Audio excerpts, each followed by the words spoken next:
சி.ஜே. ராஜ்குமார், ஒளிப்பதிவாளர். ஏறத்தாழ ஒரு 50 ஆண்டுகளுக்கு முன்னாடி ஒரு ஹாரர் ஜானர்லேயே ஒரு 2 படங்களை தான் அடிக்கடி சொல்லுவாங்க. Oman, exorcist. ஒரு ஹாரர் ஜானரில் இன்றைக்கி தான் காஞ்சூரிங் இந்த மாதிரி படங்களுக்கு வந்தாலும் இதுக்கு எல்லாருக்குமே முன்னோடி என்னன்னு பார்த்தீங்கன்னா ஓமன், அப்புறம் எக்ஸார்சிஸ்ட். ரெண்டுக்குமே என்ன ஒரு சிறப்புன்னா, 2 1970களில் வெளியான படம். அதுக்கு அந்த ஓமன் அப்படின்னா உங்களுக்கு அந்த படத்தில் ஒரு கிளாசிக்கான படம். ரெண்டுமே ஓமன் ஆகட்டும், எக்ஸார்சிஸ்ட் ஆகட்டும், ஒரு ஒரு ஒரு பேய் படம். அதுக்கு மீறி பார்த்தீங்கன்னா ஒரு தொழில்நுட்ப ரீதியாக இந்த 2 திரைப்படங்களுமே தலை சிறந்த ஒளிப்பதிவுக்கான திரைப்படங்களில் ஒரு லிஸ்ட் எடுத்துட்டிங்கன்னா ஓமனும் இருக்குது, எக்ஸார்சிஸ்ட் இருக்குது. குறிப்பாக எக்ஸார்சிஸ்டில் ஓவன் ரைஸ்மேன் அந்த ஒரு பில்டிங்குள்ளே இருந்து ஒரு லைட் வர அந்த ஒரு ஷாட் ஐகானிக் ஷாட்டாகவே சொல்லுவாங்க. இந்த மாதிரி புகழ் பெற்றது தான் இந்த 2 திரைப்படங்களும்.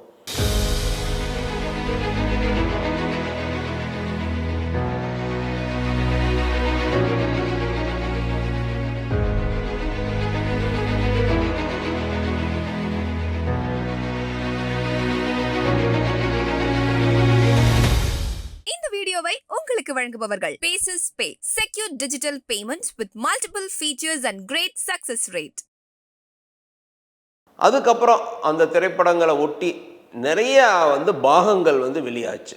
எக்ஸார்சிஸ்ட்டுக்கும் பாகங்கள் வந்துச்சு, ஓமனுக்கும் பார்த்தீங்கன்னா நிறைய பாகங்கள் வெளியாச்சு. ஆனால் எதுவுமே ஒரிஜினல் ஓமன், எக்ஸார்சிஸ்ட் அளவுக்கு ஒரு பிரமிக்க வைக்கிறவோ இல்லை ஒரு திகிலூட்டவோ செய்யவே இல்லை.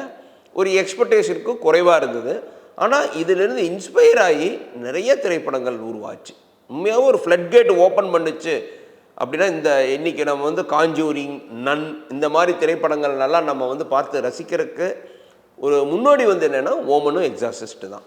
இப்போது ரசிகர்களுக்கு ஒரு இன்ப அதிர்ச்சி வரப்போகுது. ஒரு திகிலூட்டும் அதிர்ச்சின்னு சொல்லலாம். இன்ப அதிர்ச்சியை விட திகிலூட்டும் அதிர்ச்சி.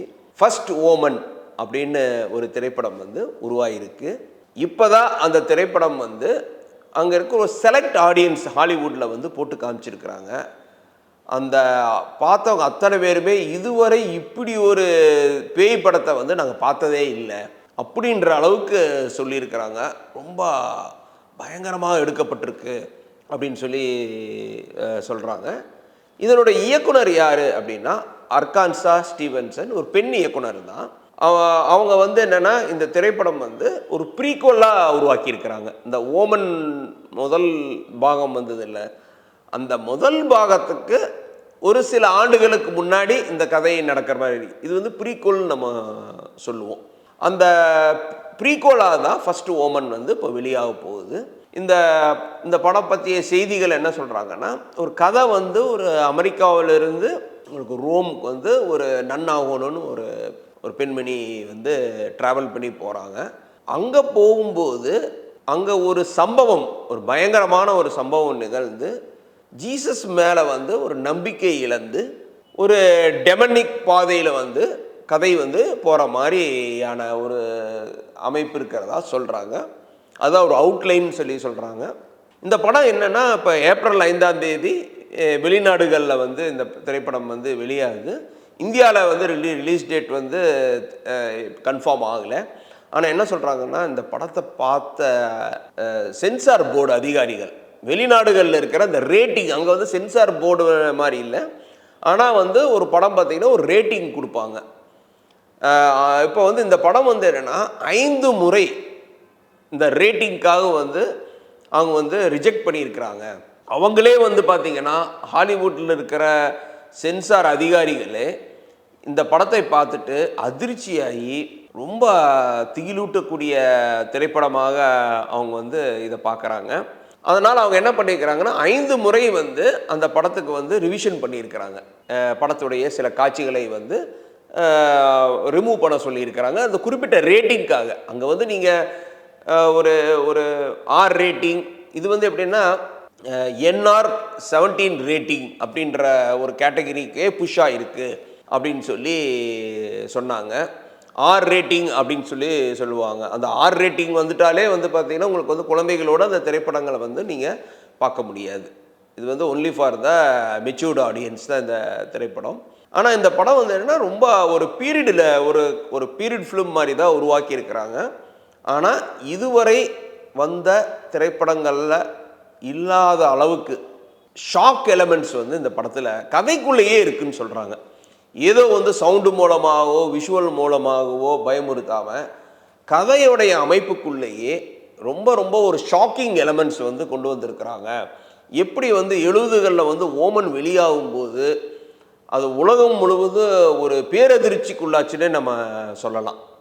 ஐயோ இப்படி ஒரு படமா, ஐயோ இப்படி இது ரொம்ப எல்லாருமே வந்து பார்த்தீங்கன்னா ரொம்ப பயந்துட்டு தான் ஓமன் திரைப்படத்தை வந்து பார்த்தாங்க.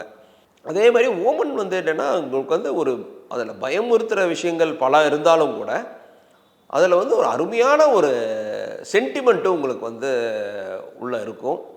அது வந்து என்னென்னா ஒரு மகன் வந்து ஒரு டொமினிக் ஓட ஆக்டிவிட்டியோடு இருக்கும்போது எல்லாருமே வந்து அந்த குழந்தைய வந்து அப்பாவை வந்து கொல்ல சொல்லுவாங்க. அது கிரகோரி பக் வந்து அட்டகாசமாக நடிச்சிருப்பார். மிக சிறந்த நடிகர் கிரகோரி பக். அவர் வந்து ஒரு பேய் படத்தில் வந்து நடிக்க வந்து ஒத்துக்கொண்டதே பெரிய விஷயம். அநேகமாக அதற்கு காரணம் ரிச்சர்ட் டோனர், மிக முக்கியமான ஒரு இயக்குனர் ரிச்சர்ட் டோனர். அவர் இயக்குனதுனால நிச்சயமாக அதனாலேயே அவர் வந்து கிரகோரி பக் நடிச்சிருப்பார்.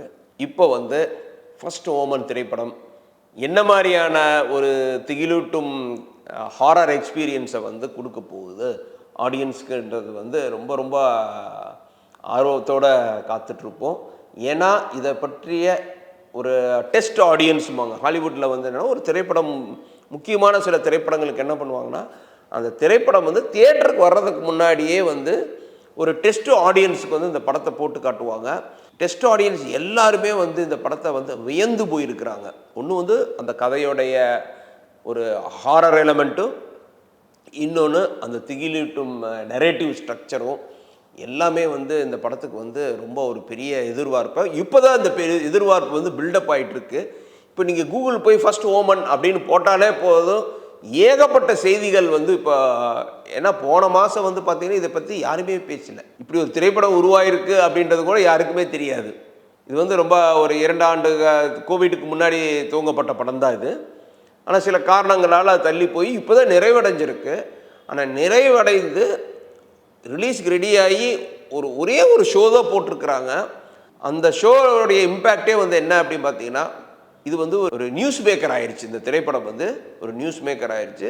அநேகமாக வந்து இந்திய திரையரங்குலையும் இந்த வெகு விரைவில் இந்த திரைப்படம் வெளியாகி உண்மையாகவே இந்த ஹாரர் ரசிகர்களுக்கு வந்து இந்த திரைப்படம் வந்து நிச்சயமாக ஒரு திகிலூட்டும் அனுபவமாக இருக்கும் என்று நம்புவோம். ஃபர்ஸ்ட் ஓமன் எத்தகைய காலகட்டத்தில் இந்த திரைப்படத்தை வந்து ஆடியன்ஸ் கொண்டு போக போகிறாங்க, அது ஓமன் முதல் பாகத்தோட எப்படி கனெக்ட் பண்ண போகிறாங்க, இந்த மாதிரியான நெரேட்டிவ் விஷயங்கள் தான் நான் ரொம்ப ஆர்வமாக இருக்கிறேன். இது வந்து எப்படின்னா ஒரு ஹாரர் பயமுறுத்தல் எல்லாம் போக ஓமனே ஒரு கிளாசிக் தான்.